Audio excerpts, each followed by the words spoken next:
In today's breaking story, Trump just went absolutely insane all over a looming court loss. Trump promised endless winning.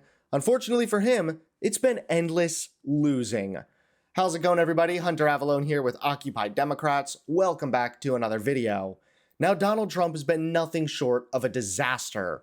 I mean, his first 200 days have been just abysmal. And because Trump has been such a disaster, the Republicans could lose massively in the midterms. So, we're talking about warning signs for the Republican Party, and I will just say, uh-oh, for them. That is the phrase of the day, uh-oh. Democrats lead the generic congressional ballot, and you can see their lead is expanding. It's becoming bigger. Look at this in spring. CNBC, it was 2. Now it's 5. How about Ipsos? It was 1 for the Democrats. Now it's 4. How about the Wall Street Journal? It was 1, and now it is 3. So now the average lead here is 4, which is up from just about a point. That's about a 3-point move on average in the Democrats' direction. And of course, Kate Paul, when this is coming amidst the fights over redistricting, and I think there are going to be a lot of people wondering, wait a minute, are Republicans wanting to change the lines because they are losing, which they absolutely are on the generic congressional ballot. At this point, Democrats are winning, Republicans are losing, and maybe they're trying to change the lines in order to give themselves a little bit more wiggle room, given what we're seeing, a clear Democratic momentum on the generic congressional ballot. How does it break down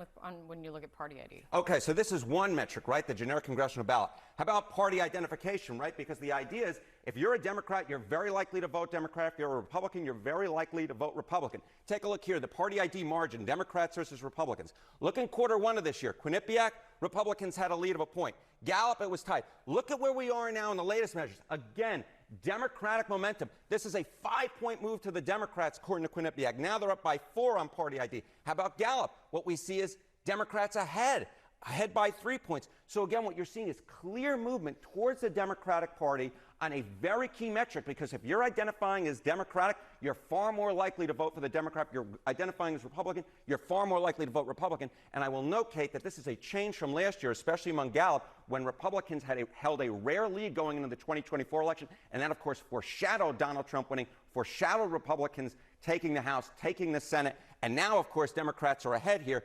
This is a big uh-oh for Republicans as we are at the midpoint of 2025. But you see some signs as well, even beyond polling that you've been looking at, you think could indicate. Yeah, okay, so this is the polling, right? You're looking at party ID, you're looking at the generic congressional ballot. How about the special elections? Look at this. In the median 2025 special election so far, Democrats in these different districts, get this, they're doing about 13 points better, the median Democrat, than Kamala Harris did in those same districts last year. And now, Donald Trump is once again freaking out. That's right, Trump just went insane over a looming court loss. Take a look at today's top story. President Donald Trump is going into full-blown panic mode as a looming ruling threatens to dismantle his sweeping tariffs and possibly his entire economic narrative.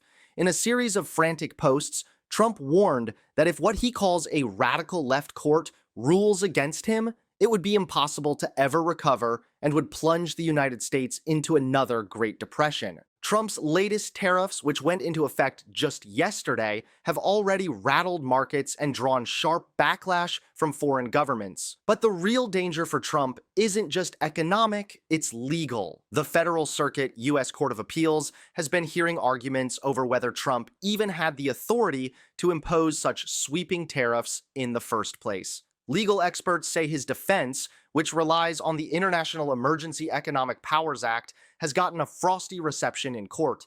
The law allows presidents to impose sanctions and trade restrictions when there's an unusual and extraordinary threat to the country. Trump claims America's trade deficits with certain nations qualify as just that, a claim the courts appear unlikely to buy. If judges strike down the tariffs, it would be a brutal blow to Trump's self-styled image as the master dealmaker and economic savior. In an apparent attempt to preemptively shift blame, Trump painted the potential ruling as nothing short of catastrophic, saying it would be 1929 all over again, a Great Depression.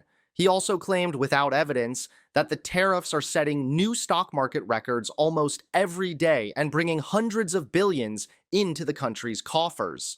The irony, of course, is that Trump's own reckless trade wars, sweeping tariffs, and economic brinkmanship have been pushing the US closer to a 1929-style collapse long before this court ruling ever entered the picture. Behind the bluster, the panic is clear. Trump knows a loss here would not only damage his economic legacy, but also expose the limits of his presidential authority. And if this court delivers the blow many legal experts expect, Trump's claim to be the architect of America's greatness could unravel in real time.